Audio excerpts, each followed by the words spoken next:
Heroines ఎవరు తెలుగు వాళ్ళు ఎవరు చేయనన్నారా ఏంటి? 'దివ్య పెళ్ళయింది' లేదు. ఆ తీసుకున్నారా? క్యారెక్టర్‌కి అంటే ఒక మదర్ కావాలి ఫస్ట్ హ్మ్. థింగు. టెరిఫిక్ పెర్ఫార్మర్ అయ్యి ఉండాలి. హ్మ్. రెండోది ఆ టైంకి హ్మ్, నేను అనుకున్నది రాధికా ఆప్టే అనుకున్నా ఓకే. ఫస్ట్. రాధికా ఆప్టే అనుకున్నాను. తర్వాత ఇంకొక ఆమె మన పేరు టక్కున గుర్తు రావట్లేదండి. కన్నడలో మన 'రాజ్‌బీ షెట్టితో' చేసిందావిడ. హ్మ్. ఆమెను అనుకున్నాము. తర్వాత 'దివ్య పెళ్ళిని' అనుకున్నాం. ఓకే. నేను అనుకున్నది వీళ్ళ ముగ్గురిని. ఆ! నిమిష సజయన్ ఒక సజయన్. ఆమెను కూడా ఓకే. ఓకే. అనుకున్నాను. ఓకే. సో, మలయాళీ నిమిష ఆవిడ. మలయాళీ హ్మ్. ఆవిడ. వీళ్ళు నలుగురిని అనుకున్నా యాక్చువల్‌గా. హ్మ్. నేనైతే ఇదైతే అనుకోలేదు.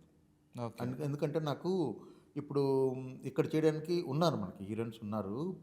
కొంచెం తల్లి క్యారెక్టర్‌లు చేసే హీరోయిన్స్ కావాలి ఒకటి. చాలా తక్కువ మంది ఉన్నారు మనకి. హ్మ్. ఉన్నవాళ్ళు కూడాను ఏంటంటే ఆ ప్లెజెంట్ ఫేస్ వాళ్ళకి ఒక ఆల్రెడీ ఒక ఇమేజ్‌ని క్యారీ చేయడం ఇదంతా ఉండడం వలన అది రిఫ్లెక్ట్ అవ్వకూడదని అంతే. ఓకే. ఎందుకంటే లాస్ట్ టైము మళ్ళీ దివి తెలుగావిడ. అవును. రాజా రవీంద్ర గారు తెలుగు. చేసిన పిల్లలు తెలుగు. హ్మ్. హ్మ్. మిగతా అందరూ తెలుగే. ఓకే. లేదు. స్పెసిఫిక్‌గా ఆవిడ ఒక్కావిడే కొంచెం ఔట్ ఆఫ్ ద ఇది గదా! ఆ! లేదు. సో, బట్ మీరు క్యారెక్టర్ చూస్తే మీరు 100% ఓకే. పర్ఫెక్ట్ చాయిస్ అని నమ్ముతారు.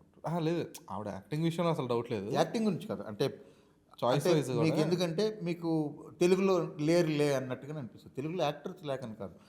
దీనికి ఆ ఇమేజ్‌కి ఆ తగ్గట్టుగా. ఇమేజ్ తగ్గట్టు ఓకే. కావాలి. ఓకే. ఒక 10 ఏళ్ల పాపకి మదర్‌గా యాక్ట్ చేయడానికి అంతమంది మొగ్గు చూపరు కూడా కదా!